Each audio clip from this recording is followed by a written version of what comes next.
এখন যেহেতু শ্রাবণ মাস চলছে, তার জন্য আজ একটা তোমাদের সাথে রেসিপি শেয়ার করব। এই রেসিপি একবার খেলে তোমাদের গ্যারান্টি দিয়ে বলছি আবার বানিয়ে খাবে। সবার প্রথম দিয়ে দিলাম কুচানো আদা আর শুকনো লঙ্কা, একটা চিরা, তেজপাতা আর কয়েকটা এলাচ। বানাবো হলো গোবিন্দভোগ চাউল দিয়ে সয়াবিনের ঘন্ট। কে কে খেয়েছো বা আর কার কার ভালো লাগে একটু কমেন্টে জানিও।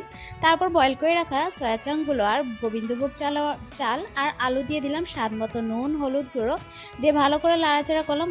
হ্যাঁ, আর দিয়েছিলাম হলো সামান্য একটু জিরে গুঁড়া, সেটা স্কিপ হয়ে গেছে। আর টেস্টটা ব্যালেন্সের জন্য দিয়ে দিলাম সামান্য একটু চিনি। তারপর দিয়ে দেবো এখানে গরম মশলা। তারপর ভালো করে একটু সময় লাড়াচাড়া করে এরপর দিয়ে দেবো এখানে পরিমাণ মতো জল দিয়ে ভালো করে লো টু মিডিয়াম ফ্লেমে ঢেকে রেখে দেবো। আর তারপর দিয়ে দিলাম কয়েকটা চিরা কাঁচা লঙ্কা। এই তো আমার সয়াবিনের ঘন্ট হয়ে গেছে গোবিন্দভোগ চাউল দিয়ে। তারপর নামানোর সময় ঘি দিয়ে দিলাম। কি যে দুর্দান্ত টেস্টি! কে কে খেয়েছো বা আর কে কেউ খাওনি, একটু ট্রাই করে দেখো রেসিপিটা। Bye bye.